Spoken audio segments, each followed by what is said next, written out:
Bonjour, mon nom est Chloé Patry-Robitaille et ça me fait très plaisir de vous présenter cette nouvelle saison de Vue d'ici en remplacement de ma collègue et amie Mélissa Paquette qui a donné naissance à un magnifique petit bébé. On va prendre de ses nouvelles dans les prochaines minutes. Ce sera suivi d'un reportage de Mégane Labrec qui s'est entretenue avec deux entrepreneurs qui ont osé faire le défi Ose entreprendre. Ensuite, je vous amène dans un lieu reposant, le temple, le sanctuaire en nature à Lac-Beauport. Et finalement, un sujet plus sérieux alors que Marie-Frédérique Michaud s'est entretenue avec une citoyenne de Lac-Beauport qui est très préoccupée par la vitesse sur le boulevard du Lac. Alors voilà, c'est ce qui vous attend pour cette première émission de cette nouvelle saison de Vue d'ici. On va rejoindre Mélissa Paquette. Félicitations pour la petite Raphaël. Merci, justement, elle vient juste de se réveiller. Là, je dois la réendormir parce que je suis pleinement dans mon congé de maternité. Donc, c'est mon rôle à temps plein pour les prochaines semaines de m'occuper de mon nouveau petit bébé. Je suis vraiment heureuse. Merci pour les vœux. Puis, je suis contente aussi de pouvoir contribuer à cette première émission de la nouvelle saison, là. Oui, ben oui, parce que je vais prendre le relais de l'animation pendant ton absence, mais tu vas venir faire quand même quelques petits topos parce que t'aimes ça, venir nous voir. Oui, j'ai d'ailleurs un reportage qui va être réalisé là, dans les prochaines semaines avec une entreprise qui offre dans le domaine des items pour bébés. Donc, j'ai vraiment accepté là, rapidement de faire ce topo-là. C'est une femme de Stoneham. Je vais pouvoir vous présenter ça au cours des prochaines semaines. Puis, je suis super contente que tu prennes le relais de l'animation parce qu'il faut le dire, là, Chloé, c'est toi, il y a 7 ans, qui m'a introduit à l'équipe de CCAP.tv. Toi qui étais natif du territoire pour aller faire de la radio, tu étais partie à Sept-Îles. Je t'avais remplacée et c'est devenu une histoire d'amour entre Production 4 éléments qui produit l'émission de Vue d'ici, CCAP et moi. On a du fun, on est une belle équipe, puis on a vu ton petit bébé en chair et en os. Il est magnifique, en santé, donc félicitations de la part de toute l'équipe de CCAP.tv, puis on a hâte de te retrouver à l'écran. Puis, profite-en bien. Bon repos. Merci. Merci.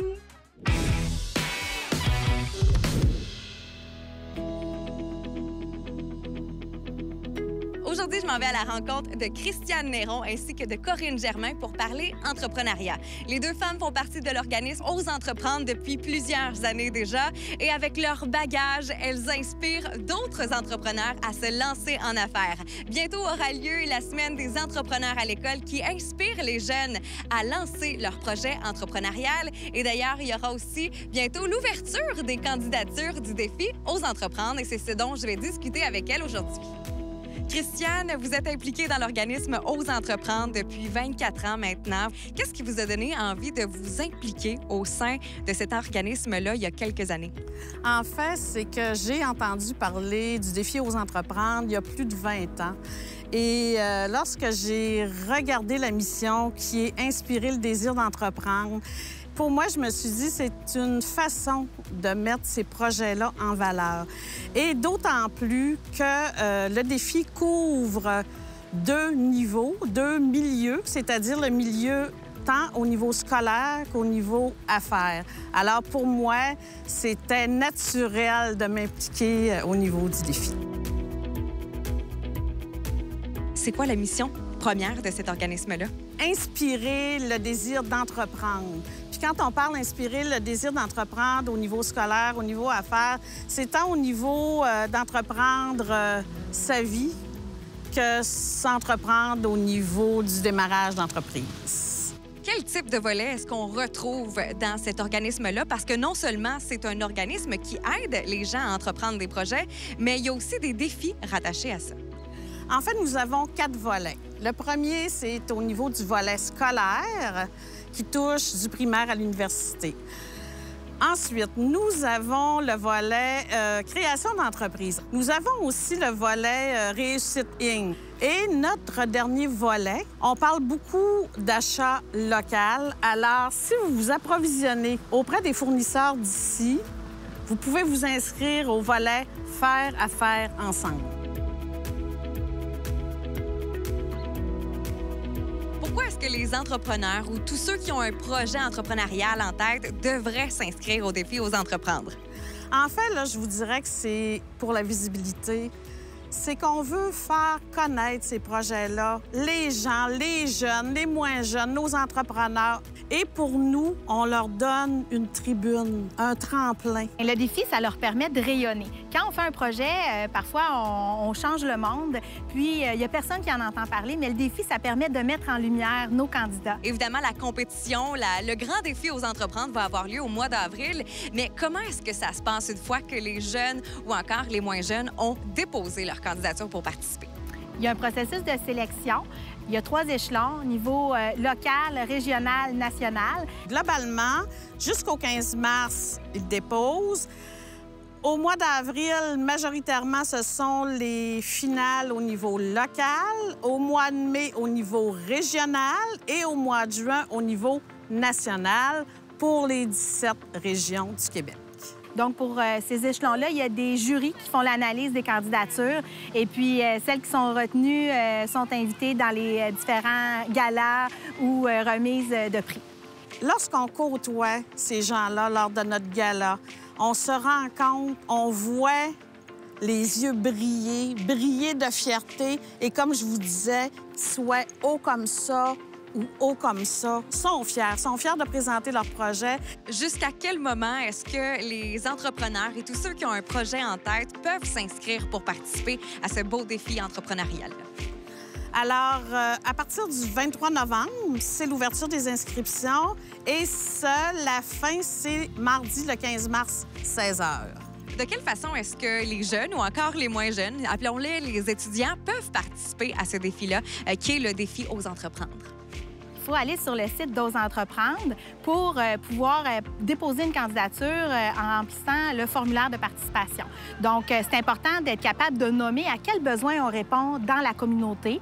Il faut que ça soit un besoin réel. Donc, c'est pas des projets fictifs, là. On veut vraiment mettre les jeunes en action. En fait, il y avait une éducatrice au service de garde que son enfant était malade. Donc, les élèves ont décidé de faire un spectacle de danse pour ramasser des sous pour Opération Enfant Soleil. Wow! Est-ce que vous avez ramassé quand même un gros montant?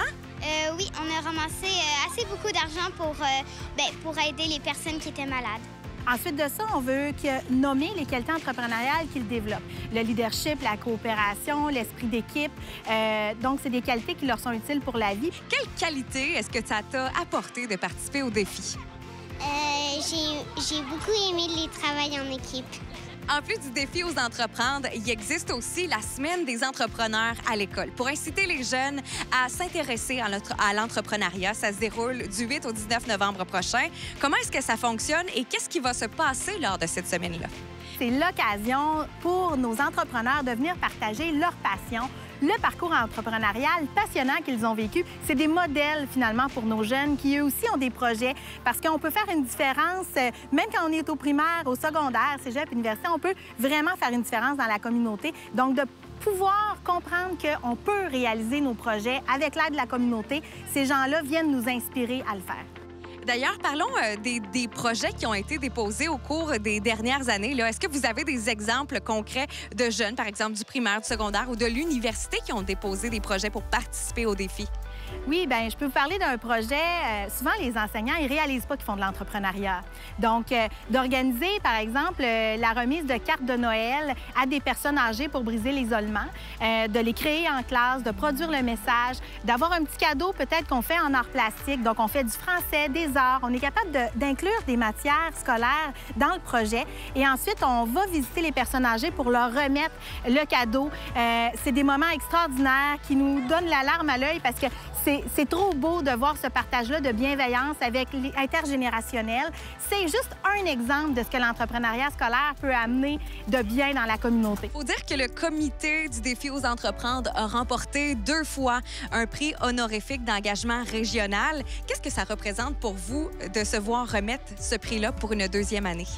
En fait, ce prix-là représente... Vous savez, je vous ai parlé de fierté chez nos gens qui participent. Alors, le comité, nous aussi, on est fiers du travail accompli, la reconnaissance au niveau du national qui dit, écoutez, comité régional, vos partenaires, vos intervenants, ce que vous faites au niveau de la mobilisation, au niveau du rayonnement, au niveau de l'inspiration, bravo, on vous félicite. Alors, pour nous, c'est vraiment de la fierté. Si vous vous êtes un entrepreneur ou vous avez un projet qui vous tient particulièrement à cœur, bien, on vous invite à participer au défi Ose entreprendre.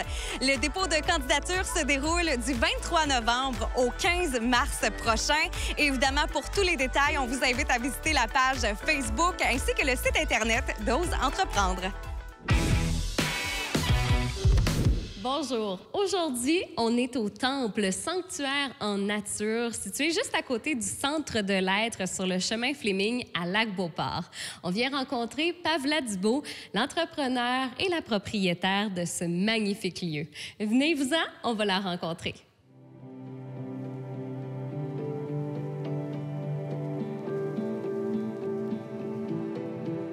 Pavla, on est au Temple Sanctuaire en nature à Lac-Beauport. Tout d'abord, félicitations. Merci. Pour l'ouverture. Ça s'est fait, les travaux, jusqu'à la fin juin.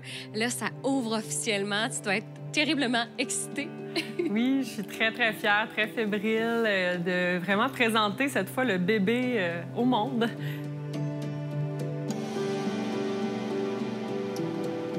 Qu'est-ce que tu veux faire avec ce temple? Explique-nous, c'est quoi ce beau projet-là? Le temple, c'est quoi? C'est un espace sacré en nature, un endroit pour se reconnecter, pour se ressourcer. Et se reconnecter, c'est quoi? C'est se connecter à sa nature, à soi, à travers les éléments, donc à travers l'eau, le feu, la terre, l'air.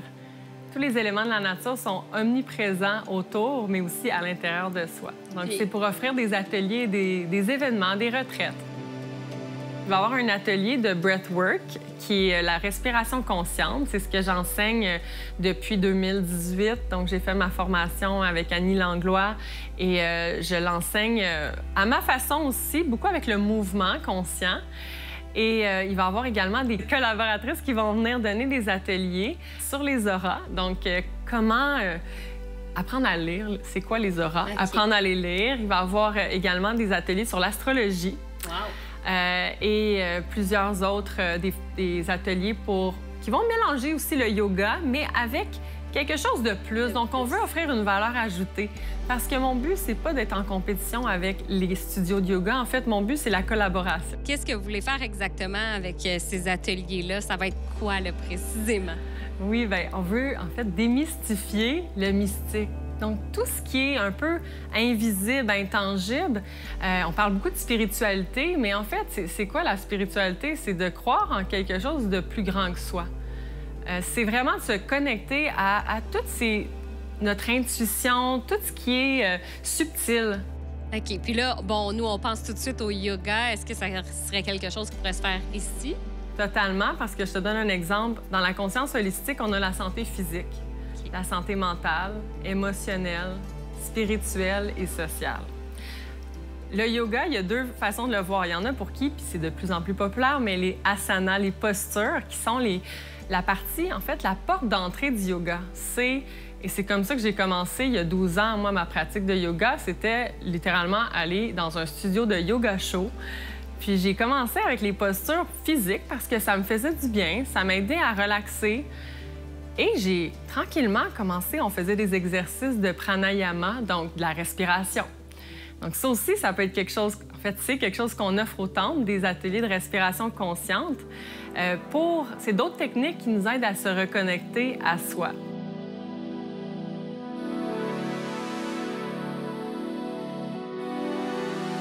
Connecter, c'est important. Puis en plus, là, avec la pandémie, bon, on ne peut pas voyager. Ici, il y a une serre. Bon, il y a la cuisine. On se sent comme à la maison, là. Il y a les chambres et tout. Donc, on peut vraiment créer un esprit de communauté. Puis les gens vont pouvoir venir pour des retraites, oui, mais ça sera aussi un lieu locatif pour toutes sortes d'événements. Le concept que j'avais, c'était voyager sans prendre l'avion. OK. Voyager autrement, parce qu'en fait, c'est ça, c'est aussi d'amener les gens à voyager au cœur de soi. Puis de se reconnecter à travers tous les éléments ici qui ont été choisis, autant les plantes que il y a des éléments un petit peu plus spirituels, des cristaux. Tout a été infusé de l'intention la plus pure, donc de se ramener à la joie, à l'amour, au partage. Donc c'est ça, en fait, que les gens vont ressentir lorsqu'ils viennent ici. Et oui, ça peut être possible de louer l'espace pour soit organiser leur propre événement, ou c'est ça, des événements privés, effectivement, c'est possible de rester sur place pour dormir également.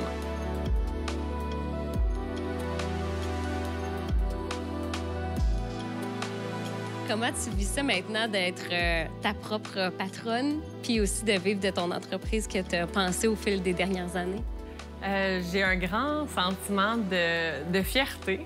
En fait, c'est comme si tout mon parcours fait du sens maintenant, parce que je t'avoue qu'il y a peut-être 5 ans, lorsque j'ai décidé de pas vraiment aller dans le milieu des affaires. Bien, j'ai étudié, c'est ça, j'ai fait mon bac en administration, mais concentration finance, marketing. Mais je me suis dit, c'est pas perdu. Un jour, ça va me servir. Je suis allée chercher les outils nécessaires pour concrétiser ce projet-là. J'ai tellement d'idées et de créativité qu'il y a plein de choses que je voulais faire, mais j'ai compris que c'était pas à moi à tout faire, les produits. Donc, c'est aussi, j'adore, moi, tout ce qui est en fait, les produits locaux, mais tout ce qui a rapport avec les sens. Donc, on a les produits Fleury, donc Rachel Fleury, qui fait des produits de rituels pour la peau, avec des essences florales. Caroline Julien, Bohème, sa compagnie qui est Intuition, elle fait des beaux bijoux. D'ailleurs, mes boucles d'oreilles, c'est des bijoux de Caroline. Et on a aussi nos bougies. J'ai co-créé avec une entreprise, c'était plus dans la région de Tremblant, mais un entrepreneur qui fait des bougies. On a vraiment choisi ensemble l'essence, la couleur du pot. Puis c'est vraiment, pour moi, c'est un produit chouchou du temple parce que les gens viennent ici. Je sais pas si tu as remarqué, mais ça sent. Bon. Donc, les gens qui veulent repartir avec un petit bout du temple peuvent repartir avec leurs bougies. Puis, bien, c'est ça. Il y a plein d'autres entreprises comme La Sève aussi pour les produits de cheveux. En fait, ici, on offre, lorsque vous venez pour une nuitée, on offre le shampoing revitalisant et c'est les produits La Sève. Donc, littéralement l'érablière du lac Beauport.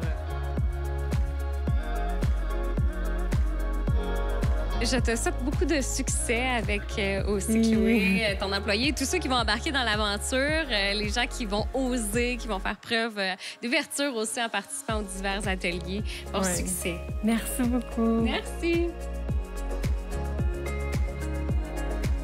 Ça a été vraiment inspirant de rencontrer Pavla Dubois et vous serez tout autant inspiré en visitant le temple, le sanctuaire en nature situé sur le chemin Fleming à Lac-Beauport. Allez suivre le compte Instagram du temple aussi, toujours tout aussi inspirant et surtout profitez-en de ces beaux ateliers qui seront offerts dans les prochains mois. Vous avez tous les détails sur leur page Facebook.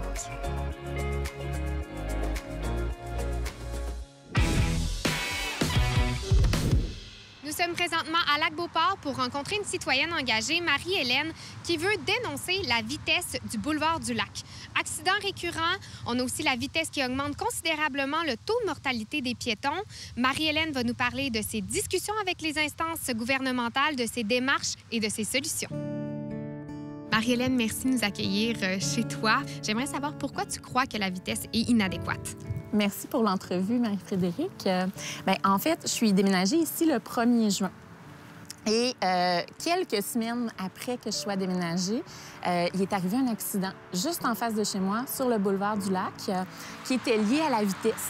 Donc, c'est les gens qui entrent et qui sortent des commerces. On sait que c'est un axe commercial, il y a beaucoup de dynamique commerciale, il y a beaucoup de commerces de proximité.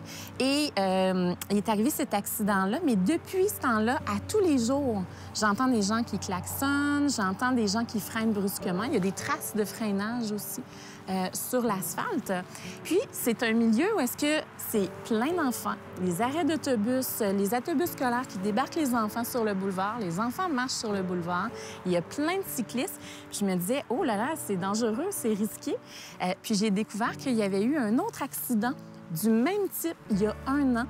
Sur le boulevard du Lac, donc des entrées et des sorties des commerces qui sont dangereuses. Puis je me suis dit, bien, il faut qu'il se passe quelque chose, il faut qu'on fasse changer cette situation-là.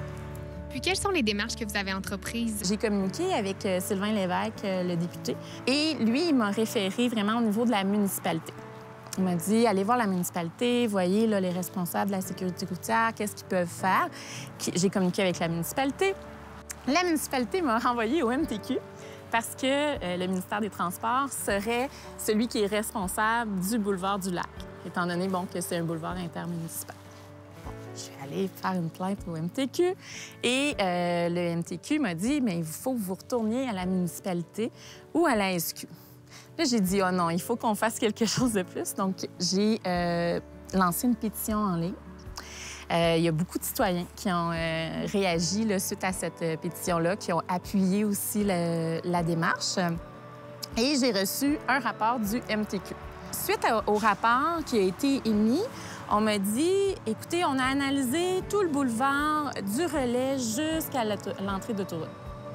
Et là, quand j'ai lu le rapport, en fait, on a analysé environ 100 mètres qui sont les intersections du hameau, du chemin de la rivière. Mais là, ça ne fonctionne pas, là. C'est pas ça qu'on avait demandé comme problématique. La problématique, elle n'est pas juste pour le secteur ici, là, elle est pour tout le boulevard.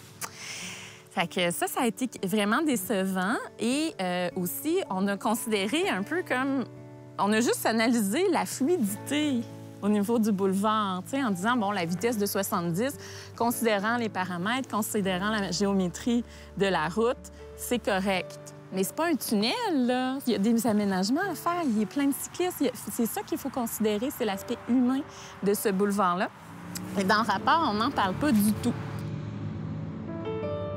Vous avez communiqué avec plusieurs représentants des instances gouvernementales. Quelles ont été justement leurs réactions?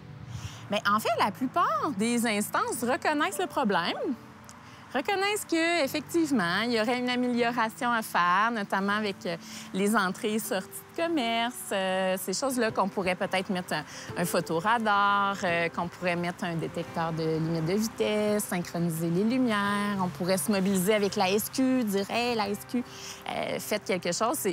D'ailleurs, il y a juste, on a su qu'il y a juste 3 ou 4 autopatrouilles pour toute la MRC. Là, on va parler de solutions aussi, parce que justement, c'est pas juste le problème qu'on doit parler, mais les solutions. Maintenant, vous êtes un comité, il y a plusieurs personnes, des professionnels aussi qui sont maintenant sur ce comité-là. Vous avez une vision. Quelles sont justement vos solutions? Parfait. Bien, en fait, on s'est dit, il faut pas se limiter à la vitesse. Il faut avoir quelque chose qui est vraiment collectif. Puis là, on a vraiment analysé qu'est-ce qui est le fond du problème. Hein? Le fond du problème, c'est que quand on arrive au lac Beauport, il n'y a même pas d'affiche via le boulevard, pas via la traverse. La traverse de Laval, il y a une affiche « Bienvenue au lac Beauport ». Il n'y a aucune affiche sur le boulevard du lac qui dit « Bienvenue au lac Beauport ». Et là, on se pose la question, à partir de où c'est lac Beauport? Puis quand on arrive au lac Beauport, on a l'impression d'arriver un peu sur une autoroute. Hein? Ça donne pas l'image de lac Beauport qui est une image proximité de la nature, favoriser l'exercice physique. Tu sais, c'est une municipalité qui est très active. Puis on arrive sur une route qui n'est pas représentative du tout de ce que devrait être notre municipalité. Donc, qu'est-ce qu'on veut? C'est créer un cœur à la municipalité, qu'on ait une rue principale, qu'on arrive dans la municipalité puis que ça soit actif, les gens ont accès au commerce, les enfants circulent le long du boulevard, mais il est sécuritaire, il y a une zone qui est réservée pour les enfants. Puis on a une géométrie qui va être favorable à cette vitalité-là puis cette vie communautaire-là. Puis concrètement, si vous aviez des objectifs à mettre sur la table aujourd'hui avec un plan d'action, je vous dirais, avec des échéanciers. Bien, en fait, le premier, continuer, en fait, notre démarche avec le comité de mobilisation. La première chose qu'on veut, c'est de rendre l'espace vivant, rendre l'espace collectif de Lac-Beauport commercial, vivant, avec le commerce de proximité, sécuritaire. On veut que les élus, ça devienne un enjeu pour les prochaines élections municipales le 7 novembre prochain. Puis, on veut évidemment mobiliser d'autres partenaires pour revoir la géométrie. Puis, justement, les gens sont sûrement intéressés, curieux à en savoir plus sur les avancements de ce projet-là. Comment ils peuvent vous suivre les démarches que vous avez, vous et votre comité? Bien, là, on a mis en place une page Facebook. On l'appelle 38 secondes au lac Beauport. Pourquoi 38 secondes? C'est le temps que ça prendrait si on mettait la limite de vitesse à 70 km/h tout le long du boulevard du côté du lac Beauport. Donc, si on réduisait de 20 km/h, bien, on perdrait 38 secondes, ce qui n'est pas majeur. Donc, on a fait cette page Facebook-là. Puis aussi, bien, ce qu'on veut, si les gens veulent embarquer, ils peuvent communiquer directement directement sur la page Facebook. Puis on publie des choses, différentes choses, où on en est sur le comité. C'est les idées qu'on peut avoir aussi créatives pour transformer notre boulevard, puis faire en sorte que quand on arrive au Lac-Beauport, on fasse wow. Merci Marie-Hélène de nous accueillir chez vous encore une fois puis nous éclairer sur le sujet de la vitesse du boulevard du Lac. Bien, merci à vous. Bonne fin de journée. Après discussion avec Marie-Hélène, on constate qu'il y a beaucoup de solutions pour augmenter la sécurité du boulevard du Lac. Si vous voulez vous impliquer avec des initiatives ou encore avoir plus d'informations, rendez-vous sur la page Facebook 38 secondes.